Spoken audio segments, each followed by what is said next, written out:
So today I'm going to be talking to you guys about the radical group, the Weather Underground. What did they do? Who were they? They were a radical group. I already said that. They protested the Vietnam War. They started on the campus of the University of Michigan, and they were also a faction of the Society for, or the Democratic, what is it called? They were a faction of the Students for a Democratic Society. That's what it is. Now, what did they do? They led a campaign which involved a series of bombings, riots, rallies, protests throughout the U.S.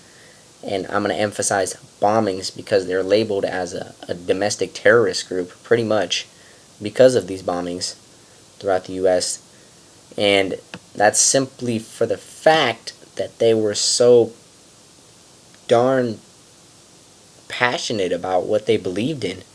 They really wanted to bring our troops home. They really thought that the war is wrong, and they believed that it was unjust and that we were fighting a war we weren't going to win. We were fighting a war that we shouldn't have to fight, and we were fighting a war that has too much economic benefit. Now, key members of this group, I'm going to list off right here. Bill Ayers and Bernardine Dohrn, neither of whom were arrested for any of the bombings, let alone they weren't really arrested. Bill Ayers was never arrested. Bernardine Dohrn, she was arrested 3 times, but she was acquitted all 3 of those times, mainly because of bad evidence, and none of those times were for bombings. She was arrested once on charges of drugs, and the other ones were protests. Violent protests. She's an extreme member, obviously. She's radical. It's a radical group. More key people I'm going to list off here. Ted Gold, just goes to show these bombings were some serious things. He died in the bombing of Greenwich Village in New York. And he's also a member of the Weather Underground, obviously. These bombings weren't meant to hurt people. They were meant to protest. 2 of the bombings I'm just going to list off here were, there was a bombing in the Pentagon and a bombing at the Capitol building. They called them. They told them that the bomb was in the bathroom. They were able to evacuate the people. They told them to evacuate the people. They were able to evacuate it, everything. They called them, I think it was somewhere around, I don't know, it was shortly after they planted the bomb.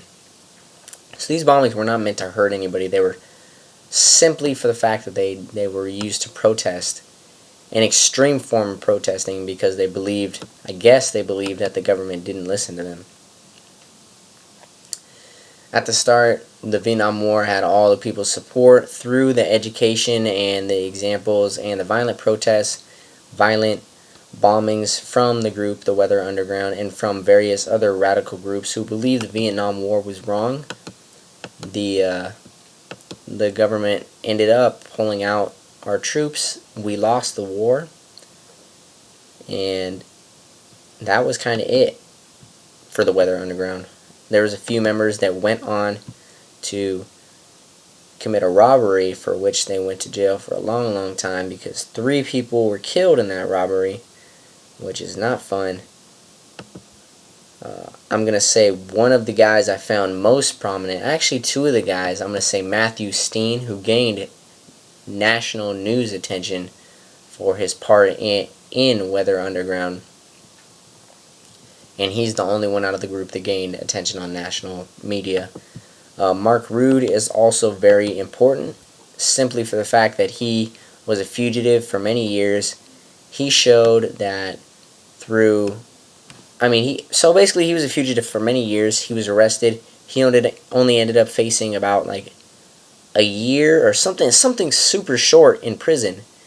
And this is something because of the COINTELPRO. Coin like coin, tel like telephone, and pro like I'm a pro at doing what I do. Now the COINTELPRO is called the Counterintelligence Program. That's just what it's short for.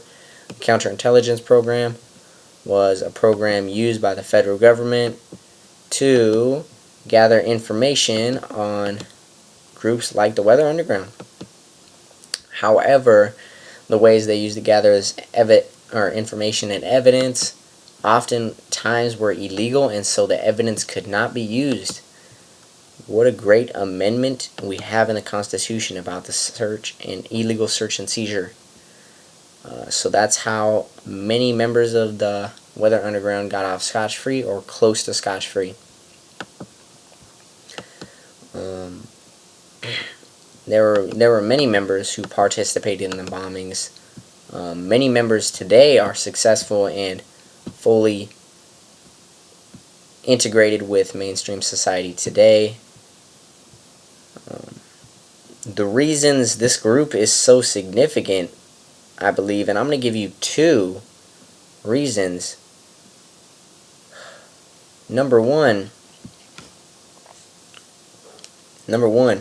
is because it showed that passionate involvement in politics brings about a result. Okay, number 2 is that without public support, a war cannot be held. And that goes, I mean, that really, if you think about it, those 2 ideas completely contribute to contemporary issues today.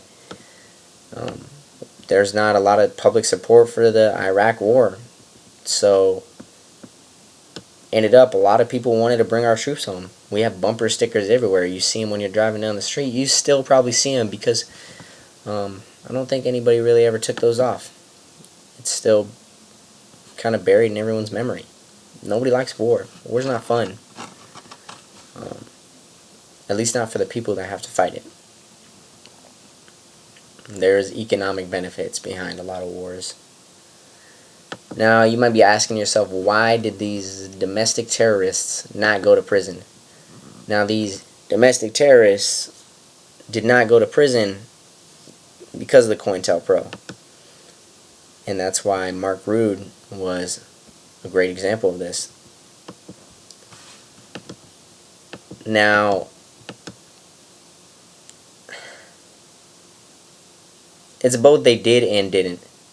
Many did go to prison, honestly. Many went to jail, many went to prison. Some were in prison for 14 years. Some were in prison for a while.